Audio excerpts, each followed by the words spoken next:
Hello hi. ఇవాళ సగ్గు బియ్యంతో వడలు తయారు చేసే విధానం చూడండి. మనకి ఎలాగ ఎండలు అది ఎక్కువ కాస్తున్నాయి. చూడండి, ఒక గ్లాస్ తీసుకుని గ్లాసులో సగం పెద్దవి ఉంటాయి కదా గింజ, ఇది సగ్గు బియ్యం పెద్దవి తీసుకోవాలి.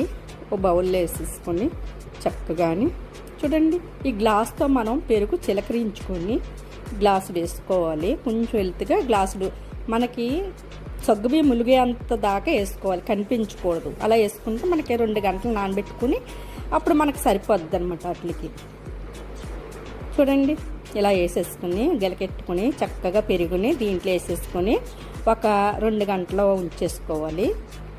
2 గంటలు ఉంచుకుంటే ఆ పెరుగంతా సగ్గుబియ్యం పీల్చుకుని చాలా మెత్తగా స్మూత్గా వస్తాయి అన్నమాట. మనకు అప్పుడు వడలు చాలా చాలా టేస్ట్గా ఉంటాయి. మనకి హెల్త్కి కూడా మంచిదే, సలవ చేస్తుంది అనమాట. ఎండలది కదండి. ఇప్పుడు 2 గంటలు అయిపోయిన తర్వాత మనం తీసి చూస్తాను. చూడండి, 2 గంటలు అయిపోయినాయి. చూడండి ఎలా డ్రై కింద అయిపోయిందో, చక్కగా నానిపోయాయి. చూడండి, అది మజ్జిగ అస్సలు కనిపిస్తలేదు, చక్కగా నానిపోయినాయి.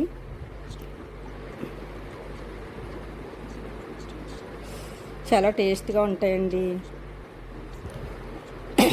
ఇప్పుడు మనం ఉల్లిపాయలు వేసుకొని కరివేపాకు, పచ్చిమిర్చి, జీలకర్ర, అల్లం తురుము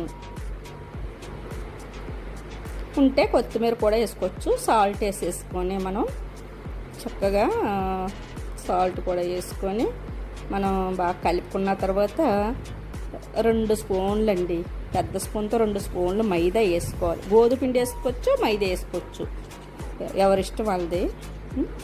అయితే నేను వేసి చక్కగా కలిపేస్తున్నాను. మనం కలిపేసుకొని చూడండి, ఉన్నది కదా సగ్గుబియ్యం గింజ ఎంత సాఫ్ట్గా అయిపోయిందో చూసారా. అలాగ అవ్వాలి. అలాగ అవుతేనే మనకి చాలా టేస్ట్గా ఉంటాయి వడలు అనేది. సగ్గుబియ్యం వడలు చాలా టేస్ట్గా ఉంటాయి. చూడండి, చక్కగా పుల్ల పుల్ల కానీ కమ్మ కమ్మ కానీ చాలా టేస్ట్గా ఉంటాయి. ఆయిల్ వేసుకొని మనం గారెలు ఎలాగ వేస్తామో అలా వేసేసుకొని చక్కగా మీడియం ఫ్లేమ్లోనే వేపుకోవాలి. సగ్గుబియ్యం కదండి, స్మూత్గా ఉంటాయి కదా, చక్కగా వేడివేడిగా అయితే కరకరలాడతాయి.